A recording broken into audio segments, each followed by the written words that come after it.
She was called the Black Passionera, a woman of fire, intellect, and courage. Yet, history nearly forgot her name, but today we uncover the life of Andrée Blouin, a revolutionary, a feminist, and a political strategist who stood beside Patrice Lumumba during Congo's fight for independence.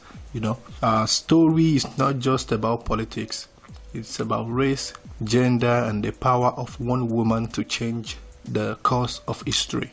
Andrée Blouin's life is a powerful lens through which we can examine how women of color have been historically portrayed in political spaces, often through racialized and sexualized narratives that undermine their legitimacy and agency. So, our journey from a colonial orphanage to the heart of African liberation movements is not just inspiring. It's essential to understanding the intersection of race, gender, and power in the 20th century. She was not a footnote in history, she was a force, and today we tell our story.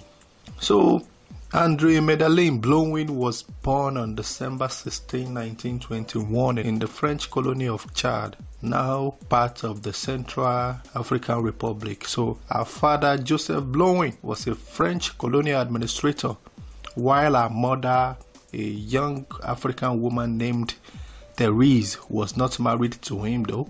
Their relationship was shaped by the colonial system, unequal, unprotected, and ultimately tragic. So Blouin was taken from her mother shortly after her birth and placed in a Catholic orphanage for mixed-race children. These institutions were designed to civilize children of European and African descent.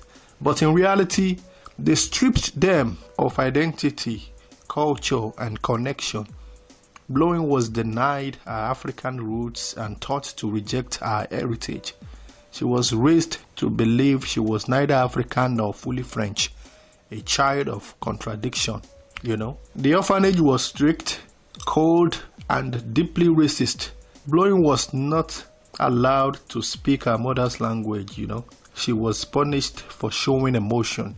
She was told she was lucky to be there, lucky to be saved from her African background. But even as a child, she knew something was wrong. She watched other children suffer.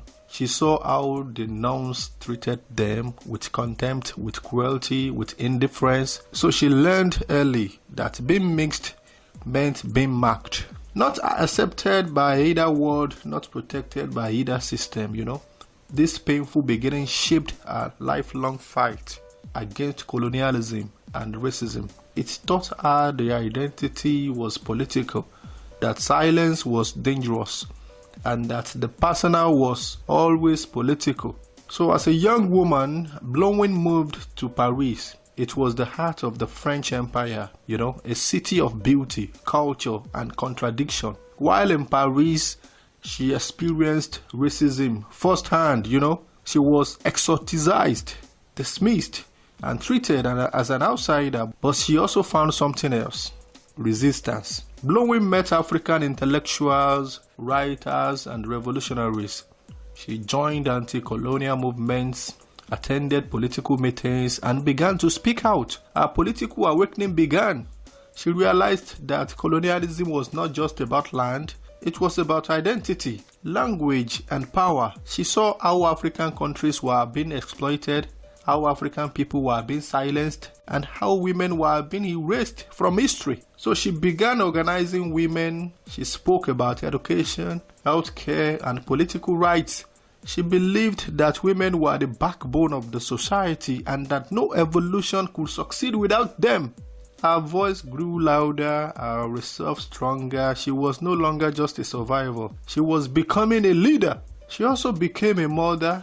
Her son, Ren, was born in Paris, but tragedy struck again. Ren became ill with malaria and Blouin was denied access to quinine, a life-saving drug, because she was African. Her son died and Blouin's grief turned into rage. She vowed to fight the system that had killed her child. She vowed to fight colonialism, racism, and injustice, not just for herself, but for every African mother who had been silenced. In the late 1950s, Blouin joined Sékou Touré's campaign for independence in Guinea. Touré was a charismatic leader who believed in African socialism and Pan-African unity, so Blouin became one of his key organizers. She traveled across the country mobilizing women, organizing rallies and writing speeches. She spoke about freedom, dignity, and the right to self-determination. Her work helped Guinea become the first French colony in Africa to gain independence without violence. She was fearless. She stood in front of crowds, challenged colonial officials, and demanded justice. She believed that African women had a right to speak, to lead, to shape their future. But her success came with a warning. Colonial powers were watching her. They saw her as dangerous, not just because she was political, but because she was a woman of color, a woman who refused to be silent. Blouin was accused of being a communist.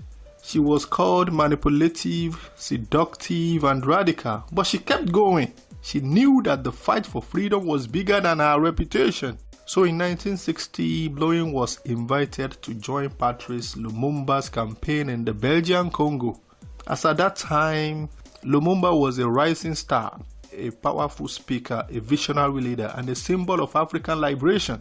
Blouin became his advisor, speechwriter, and chief of protocol. Together, they fought for a free Congo. Blouin helped organize the campaign, wrote speeches, and built alliances. She was one of the new women in the leadership role and one of the most influential voices in the movement. But her presence sparked controversy. Western media sexualized her, calling her the woman behind Lumumba. They questioned her influence, her loyalty, even her morality. They couldn't imagine that a woman, especially a woman of color, could be a strategist, a thinker, a leader. Blouin was racialized, sexualized, and dismissed, not because of what she did, but because of who she was. A woman that is very African and also powerful, But she refused to be silenced. She kept working, kept organizing, kept fighting. She believed in Lumumba's vision. She believed in Congo's future. And she believed in the power of women to shape history. She also worked to ensure that women were not left behind in the new Congo. She advocated for women's education, healthcare, and political participation. So she believed that independence meant nothing if half the population was excluded. Lumumba's rise was short-lived. Within 2 months of independence, he was overthrown, imprisoned, and assassinated. The Congo descended into chaos. Foreign powers intervened. The dream of independence was shattered. Blouin was devastated. She had risked everything, her safety, her reputation, her future, but she refused to give up. She continued to speak out, warning the world about the new colonialism and the dangers of foreign interference in Africa. She criticized the United Nations, the United States, and Belgium for their role in Lumumba's death. She called for justice, accountability, and African unity. But the world wasn't listening. Blouin was labeled a radical. Her voice was dismissed. Her story erased. She returned to Guinea where she continued her activism. But the pain of Lumumba's death never left her.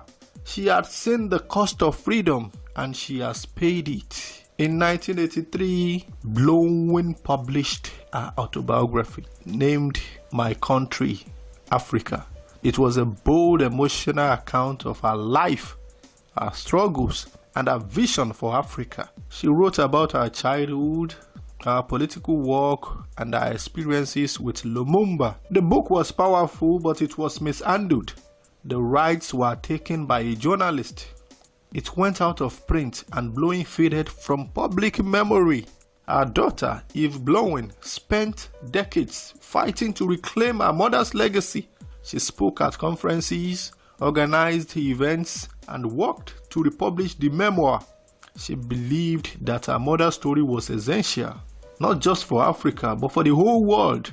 Blouin's memoir is more than a book. It's a testimony, a declaration, a call to action. It reminds us that history is not neutral, that memory is political, and that silence is a form of violence. Andrée Blouin's story is a lesson in how history treats women of color. She was racialized, sexualized, and dismissed, not because of what she did, but because of who she was. She was not just behind Lumumba, she was beside him, shaping strategy, building alliances, and speaking truth to power. Her legacy is being reclaimed. Cultural centers, book awards, and documentaries are now honoring her. Andrée Blouin was not a footnote. She was a force, a strategist, a mother, a revolutionary. She stood beside giants, shaped nations, and yet history tried to erase her. But you know, we are not here to mourn her silence. We are here to break it. If her story moved you, share it. If her courage inspired you, speak her name. If her fight feels familiar, carry it forward. Read My Country Africa. Read her book. Search for her book with the name My Country Africa. Teach her legacy. Challenge the narratives that erase women of color from history. Because every time we remember Andrée Blouin, we reclaim a piece of Africa's truth. We rewrite the story. We reignite the flame. This is the clue where forgotten voices rise, where memory becomes resistance, where history is not just remembered, but where it is reclaimed. Subscribe, share, stay curious, and never stop asking, who else did they try to erase? See you in the next video.